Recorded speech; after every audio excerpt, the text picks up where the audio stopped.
Chris Norris here with Techbook Online. I'm here with Lovett Hines, who's the Executive Director of the Education Department here at the Clef Club of Jazz in the heart of South Philadelphia.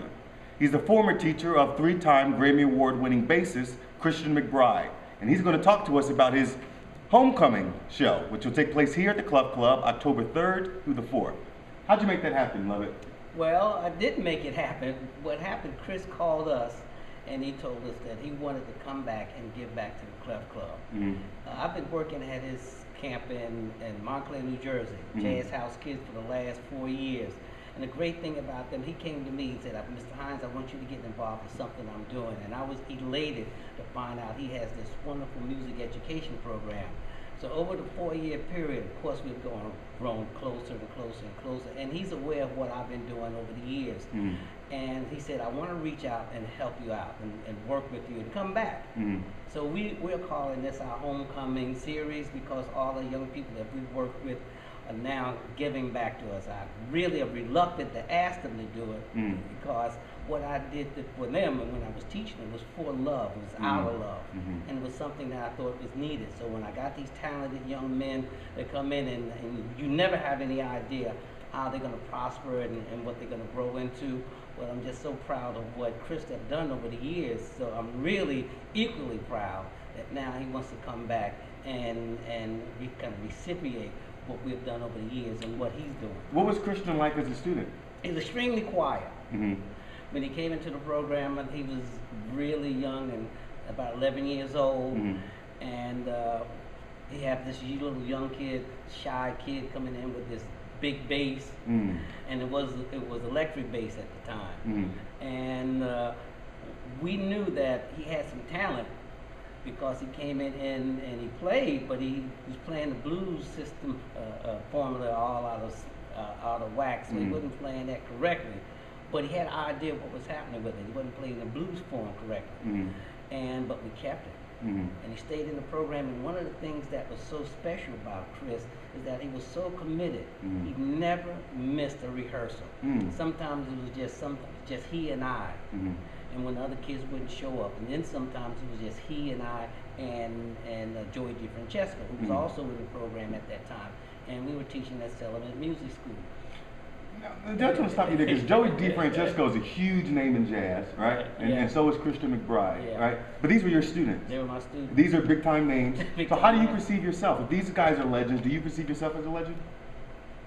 I guess, I guess that's not for me to say. I guess the deeds that you do speaks for, your being or your standards in people's eyes. Are you surprised at the level of success that Joey and Christian obtained? The funny thing about that is that, I never really took it for granted. I knew that I wanted my kids to succeed, and I wanted to give them all the opportunities to succeed, okay? And so I always had them going out to play at different places, to meet different people. And it was so funny. I remember I went to a conference, education conference, and Christian was one of the stars, and he was playing with Joshua Redmond. And when he came out on stage, and we're in this auditorium with an audience of about 2,000 people. And of course, you remember I said when I first met Chris and he came through the program, it was always so quiet, and the conversation, Mr. Hines, and Chris do this, and he was so obedient, and he would go and try and do it. That's why I was so happy. He was a great student. But to have him get on stage and talk and have 2,000 people hanging on every word, I was there with my mouth open. Because now I have this quiet kid who grew up and became this major artist. Is now so personable and so entertaining, and actually a legend. So you never expect this to happen, but when it do happen, you can understand how proud I am. What's the homecoming show mean to you as his teacher, and what do you think it means to the city? I think what happens it means to the city is that I think the city needs to be aware of the environment that has produced these world-class musicians. You're looking at Joey DeFrancesco, you're looking at Chris McBride, Questlove, all these young men came through our education. And Questlove is on the roots. This is the guy that's playing on Jimmy Fallon's show, right? He was part of your program? He was part of the program, right? And these young men, then he was a mere Thompson, Thompson, right? Just right. from St. Albans, please. So when he got an award, and they told me, said, one of your kids, Questlove. I said, Questlove? I know who a Questlove. And they showed me his picture. I said, oh, that's Amir. Yeah. But the great thing, these young people came to our education system. Yeah. You know, all those kids came to Kappa, right? They were my students at Settlement and then at the Clef Club.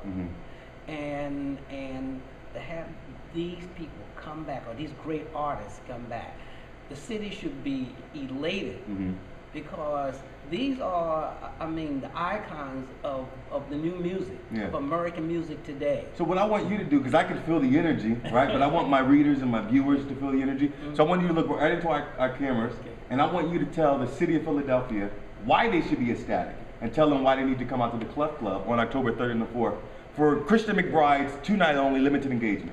One thing about Philadelphia is that these are your young people that's making this major mark in music today, all right, that was produced in our community and is recognized around the world as not only just great musicians, but the greatest musicians. #1 in their field. Chris McBride is the #1 bassist in the world. Joey DeFrancesco, #1 organist in the world, right, out of this community. And these are the young people, are the great artists that connects with Philadelphia, and they want to come back, you know. So everybody should welcome these young men, because what happens when they go out and play no matter where they play around the world, they're representing you, this community.